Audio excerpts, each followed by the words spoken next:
solution que nous qu'il y a à la situation de la CIE et à la réforme constitutionnelle. Mais la solution, c'est qu'il y ait un nouveau régime en Côte d'Ivoire. Parce que ces questions ne sont que des manifestations de la gouvernance, de la capacité à gouverner le pays, de la capacité à résoudre les problèmes du pays, de la capacité à satisfaire les aspirations des populations. Il ne faut pas regarder seulement le problème de la CIE comme un problème ponctuel, conjoncturel, un épiphénomène. Il faut regarder le problème de la CIE, le problème de l'université, le problème de la réforme constitutionnelle comme un problème d'incapacité politique. Et nous serons dans cette incapacité politique tant que ces gens seront à la tête du pays. Ils ont fait la preuve. Malgré toutes les postures que nous leur avons faites, toutes les facilités que nous leur avons faites, pour que, ensemble, nous puissions remettre la Côte d'Ivoire sur le pied, restaurer la paix, l'unité nationale et le progrès social. Malgré cela, c'est comme un candidat véritablement incapable au bac, quelles que soient les facilités que vous allez lui faire. Il va échouer. Il va échouer parce qu'il n'est pas à la hauteur. La vérité, c'est cela. Ils ne sont pas à la hauteur. Ils ne sont pas à la hauteur.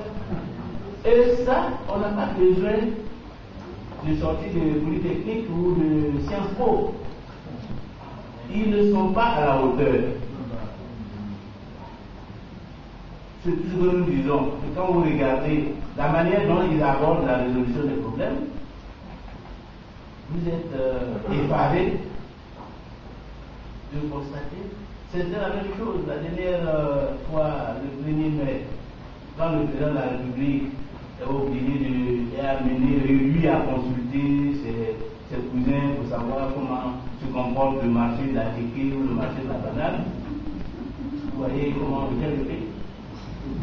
Le pays vient dans les cuisines de la présidence. Et aujourd'hui, face à la situation, on fait comme s'il n'y a aucun ministère de l'énergie.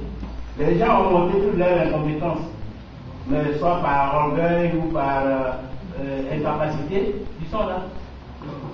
Ils sont là, mais dans un pays normal, avec un régime sérieux, il y a longtemps que le ministre de l'énergie serait parti. Il y a longtemps que le ministre des Transports serait parti. Il y a longtemps que des dizaines de ministres, des dizaines de DG auraient été changés. Parce que la Côte d'Ivoire ne marche pas. Le pays n'est pas gouverné. Et ce qui s'est passé à Boaké en est une illustration. Quand les citoyens vont s'attaquer à des banques, cassent des banques pour rendre ce qu'il y a dedans, ça veut dire qu'ils s'en foutent de ceux qui sont à la tête du pays. Ils s'en foutent de ceux qui sont à la tête du pays. C'est un acte de défiance grave à l'autorité de l'État. Ils se comportent comme s'il n'y avait pas d'État en Côte d'Ivoire. Comme s'il n'y avait pas d'autorité.